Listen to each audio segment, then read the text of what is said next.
Olá, vamos então dar início à terceira viagem, uma viagem pelas verdades espirituais. Temos vindo a meditar sobre Hebreus, conhecido como o quinto Evangelho. Nós temos estado a meditar acerca de Jesus como o precursor que entrou por nós no lugar santíssimo e intercede por nós. Falamos acerca do sacerdócio de Cristo, um sacerdócio segundo a ordem de Melquisedeque, não mais segundo a ordem de Levi, que era um sacerdócio temporário, e portanto houve uma mudança de lei. A lei do Velho Testamento foi substituída pela lei da Nova Aliança. Pois se o sacerdócio foi mudado, então existe uma mudança de lei. E é sobre esse ponto que nós vamos falar hoje, a Nova Aliança em Cristo Jesus. E para compreendermos como a Nova Aliança resolve o problema que milénios de rituais não conseguiram solucionar, precisamos de ler os capítulos 9 e 10 de Hebreus. Claro, não vamos ter tempo, dispor de tempo para lê-los aqui e agora, mas é algo que poderás fazer em tua casa com a tua Bíblia. O autor de Hebreus argumenta que a religião antiga era como um tratamento dos sintomas. Era tomar um Benuron, algo assim parecido, mas Cristo realizou a cura da patologia. Cristo veio a atuar na origem, na fonte da enfermidade. Então, em primeiro lugar, vamos aprender, meditar, refletir sobre o limite do sangue animal. Estamos a falar do sacrifício, dos rituais dos sacerdotes que oficiavam no templo com os sacrifícios de cordeiros imolados. Ora, no sistema levítico, o sacrifício de animais era eficaz apenas para a purificação da carne, como nos diz lá Hebreus 9:13. Mas para compreendermos, vamos ler a partir do 11. Mas vindo Cristo, o sumo sacerdote dos bens futuros, por um maior e mais perfeito tabernáculo, não feito por mãos, isto é, não desta criação, nem por sangue de bodes e bezerros, mas por seu próprio sangue, entrou uma vez no santuário, havendo efetuado uma eterna redenção. Porque se o sangue dos touros e bodes e a cinza de uma novilha, espargida sobre os imundos, os santificam quanto à purificação da carne, quanto mais o sangue de Cristo, que pelo Espírito Eterno se ofereceu a si mesmo imaculado a Deus, purificará a vossa consciência das obras mortas para servirdes ao Deus vivo. Já aqui falei noutro estudo sobre isto, mas nunca é demais voltarmos a falar destas coisas, não é? Cristo entrou no santuário celestial, não feito por mãos de homens, e não entrou sem sangue, mas entrou com o seu próprio sangue, não mais com sangue de cordeiros e novilhas que precisam ser sacrificados dia após dia, mês após mês, ano após ano, e apenas purificavam, era uma purificação exterior, chamada uma purificação na carne. Mas Cristo veio purificar-nos de dentro para fora. E isto faz toda a diferença. Portanto, a abrangência deste ato vai para além do que é material ou físico. Funcionava como uma limpeza externa, o sacrifício levítico, e era uma cerimónia, um ato religioso, que permitia ao adorador participar no culto comunitário no tabernáculo terreno, onde eram precisas cumprir as regras e seguir os costumes e os rituais. Ora, em Hebreus 10, por isso eu disse que era capítulos 9 e 10, diz o seguinte, vamos ler os 3 primeiros versículos. Porque tendo a lei a sombra dos bens futuros e não a imagem exata das coisas, nunca, pelos mesmos sacrifícios que continuamente se oferecem cada ano, pode aperfeiçoar os que a ele se chegam. De outra maneira, teriam deixado de se oferecer. Purificados uma vez, não era preciso outra vez. Porque purificados uma vez, os ministrantes nunca mais teriam consciência do pecado. Nesses sacrifícios, porém, cada ano se faz comemoração dos pecados, porque é impossível que o sangue dos touros e dos bodes tire pecados. Então veja que coisa interessante que eu, ao meditar nesta passagem, me saltou à vista e que eu não tinha reparado antes. É que se os sacrifícios eram feitos com a finalidade de tirar pecados, o que acontecia na realidade é que ele servia como um memorial de que éramos pecadores. Porque se eu hoje ia oferecer sacrifícios para perdão dos meus pecados e amanhã voltava lá, voltava no dia seguinte, voltava no mês seguinte, voltava no ano seguinte, isto fazia-me lembrar da minha condição de pecador. Era um memorial, acabava por ser um memorial da nossa condição miserável de pecadores, não é? Então, nesses sacrifícios, diz Hebreus, que se fazia o quê? Recordação de pecados todos os anos.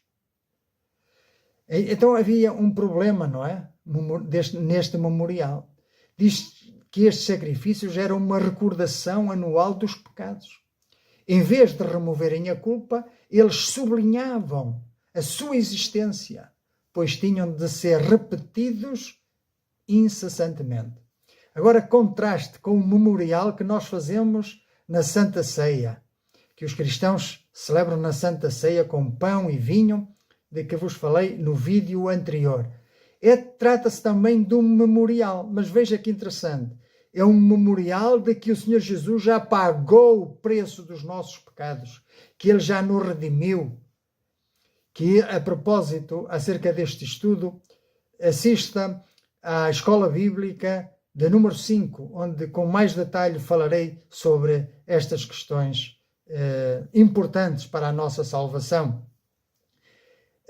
Veja então que é um memorial que nós fazemos na ceia da morte, do sacrifício, do perdão dos nossos pecados, da libertação da culpa e de que agora temos como garantia a vinda do Senhor para nos levar para junto de si, porque fazemos memorial até que Ele venha.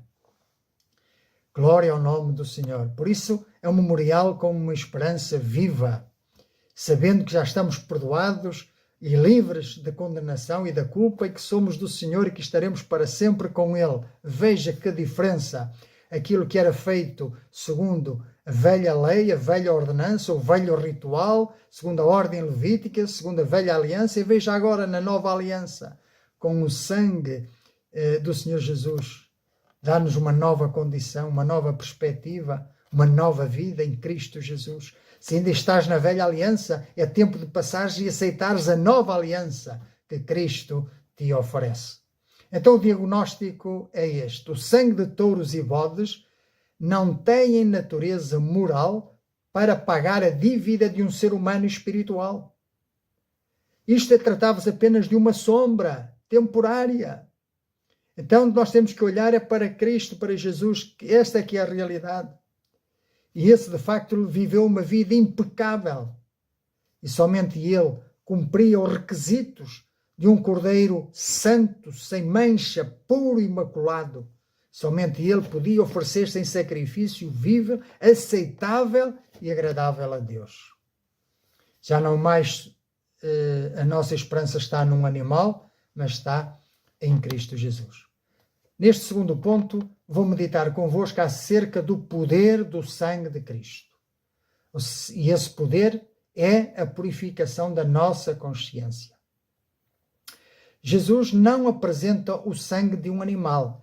Ele apresenta-se no santuário celeste com o seu próprio sangue. Com o seu próprio sangue. Ele a si mesmo se ofereceu através do Espírito Santo. Veja o que diz aqui Hebreus 9:14. Que coisa maravilhosa. Portanto, quanto mais o sangue de Cristo, que pelo Espírito eterno se ofereceu a si mesmo a Deus, purificará a vossa consciência das obras mortas para servirdes ao Deus vivo. Então, o sangue de Cristo é um sangue eterno, que se ofereceu a si mesmo pelo Espírito eterno. Vemos aqui a obra da Trindade, vemos o Pai, o Filho e o Espírito Santo. Bendito seja o nome do Senhor. Vamos ler aqui só mais uns versículos para que possamos entender. Porque, versículo 15, e por isso Jesus é mediador de um novo testamento, de uma nova aliança. Portanto, é importante ler este texto, porque é o tema deste estudo. 9:15.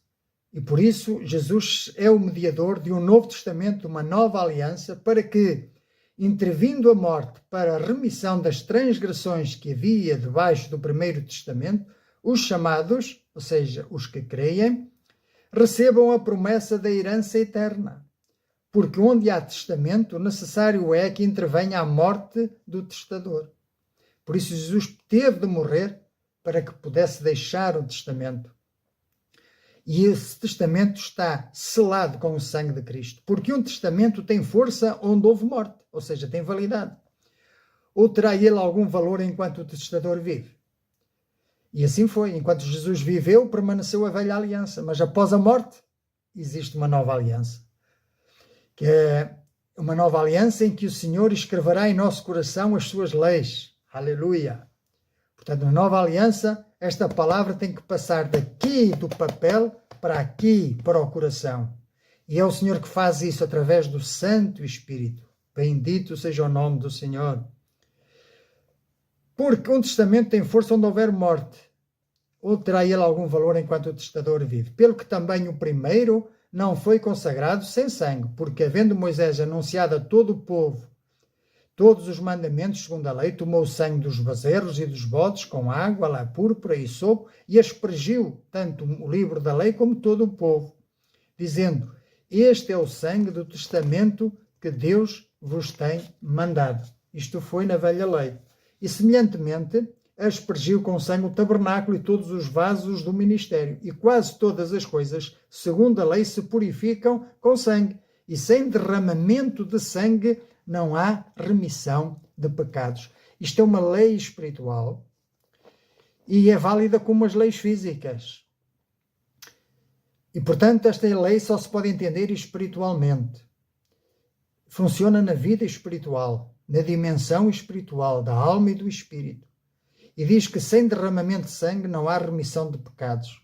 A Bíblia também diz que o salário do pecado é a morte, mas o dom gratuito de Deus é a vida eterna por Cristo Jesus. Então, trata-se aqui de uma limpeza interior. Enquanto na antiga aliança lidava com as obras mortas, rituais externos, o exterior, a purificação da carne, o sacrifício de Cristo penetra na consciência, no coração do homem, no íntimo, no espírito.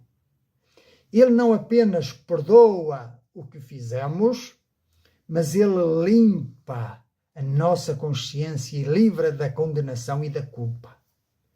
E sabe, ele fez isto uma vez por todas. Este é um termo-chave definitivo. Uma vez por todas. Cristo não precisa de voltar a morrer, porque o seu sacrifício foi e é definitivo, de valor eterno. Os sacrifícios antigos eram humanos e transitórios, mas a expiação feita por Cristo é divina e permanente. Portanto, a obra está terminada. Em Hebreus 10:12, nós lemos que Jesus, porém, tendo oferecido para sempre. Hebreus 10:12. Mas este, havendo oferecido um único sacrifício pelos pecados, está assentado para sempre à destra de Deus, daqui em diante operando até que os seus inimigos sejam postos por estrado de seus pés. Aleluia! Bendito seja o nome do Senhor. Houve também no sacrifício de Cristo a remoção do pecado e da culpa. No Antigo Testamento o pecado era apenas coberto, kippur, no hebraico. Mas em Cristo o pecado é removido, arrancado. Aleluia, arrancado pela raiz. Erva daninha tem que ser arrancada pela raiz. Bendito seja o nome do Senhor. Vamos então para o terceiro ponto, que é a diferença prática na vida cristã. Isto tem que ter implicações práticas para a nossa vida. Então, já não entramos na presença de Deus com o medo de um réu, mas com a plena certeza de fé, tendo os corações purificados de uma má consciência. Ou seja, agora sabemos, temos esta confiança e esta certeza que Cristo nos libertou, que Cristo nos perdoou e que agora temos acesso ao Pai por meio do Senhor Jesus. Capítulo 10, versículos 19, temos então uma exortação a perseverar na fé. Tem que se refletir depois na vida prática. Tendo, pois, irmãos, ousadia para entrar no santuário pelo sangue de Jesus, pelo novo e vivo caminho que ele nos consagrou pelo véu, isto é, pela sua carne, e tendo um grande sacerdote sobre a casa de Deus, cheguemo-nos com verdadeiro coração, a inteira certeza de fé, tendo o coração purificado da má consciência e o corpo lavado com água limpa da palavra, não é? E então retenhamos firmes a confissão da nossa esperança, porque fiel é o que prometeu. E consideremo-nos uns aos outros para nos estimularmos ao amor e à prática das boas obras, não deixando a nossa congregação, como é costume de alguns, antes admoestando-nos uns aos outros, e tanto mais quanto vedes que se vai aproximando aquele dia. Qual dia? O dia da vinda do Senhor, o dia do juízo. Veja a importância de agora nos estimularmos à prática das boas obras e de nos congregarmos. Por isso eu sempre digo nos meus vídeos, e como conselho àqueles que vêm à fé, que não se isolem, não fiquem sós, mas que se congreguem com outros cristãos para juntos crescerem, amadurecerem na fé e se ajudarem mutuamente, porque precisamos uns dos outros. Nenhum de nós é autossuficiente. Precisamos, em primeiro lugar, depender do Espírito Santo e da sua graça, mas depois dependemos também uns dos outros, porque nós vivemos em família, fazemos parte de um corpo, somos membros uns dos outros, e se um membro sofre, todos os outros sofrem com ele, mas se um se alegra, então todos também se alegram. Bendito seja o nome do Senhor. Então, com isto, o que é que acontece? Existe o fim, de uma vez por todas, de tentarmos ganhar o favor de Deus por perfeição humana.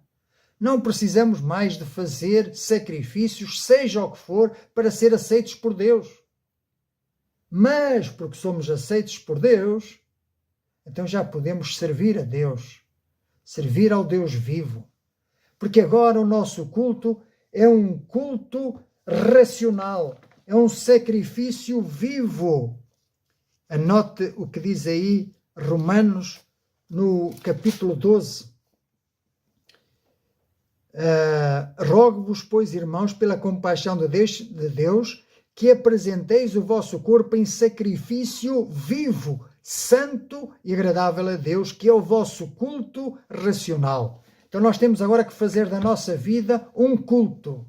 E está errado dizer, eu vou à igreja, eu vou ao culto. Não, nós vamos fazer culto, nós vamos cultuar a Deus. Aliás, nós não vamos, nós temos que viver num culto vivo diariamente, em casa, na família, com os amigos, no trabalho, na rua.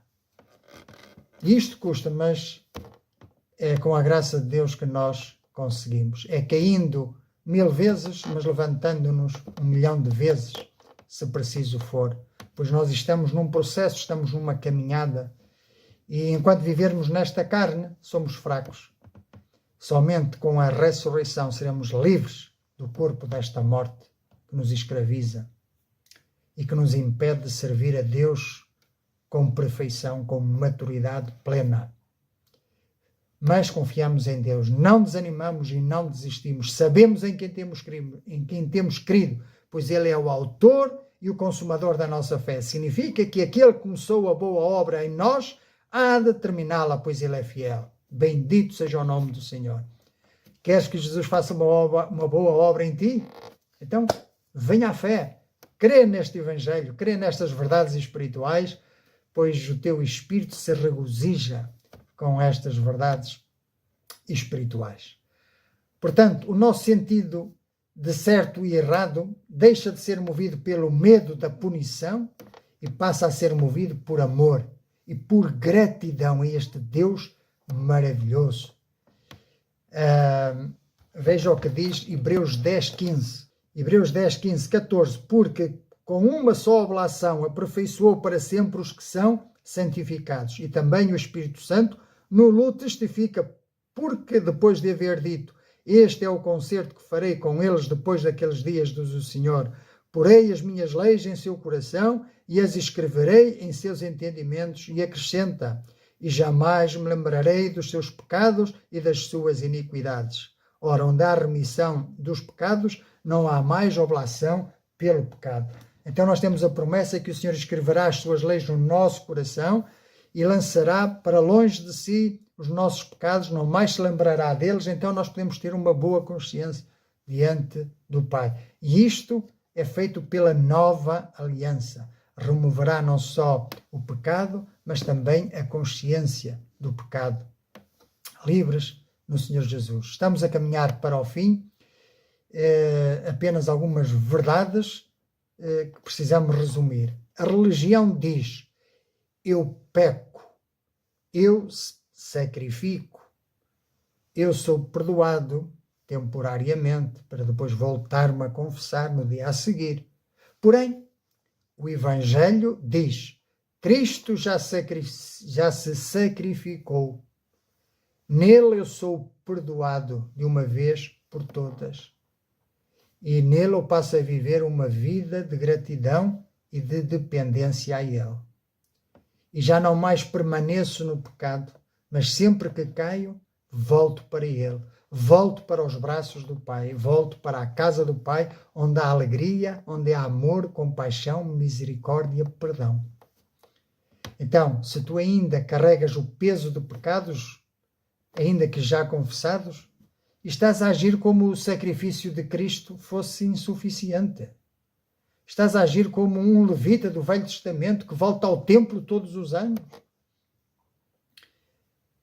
Mas é para os braços de Jesus que devemos correr, porque Ele é nosso advogado e nosso intercessor diante do Pai.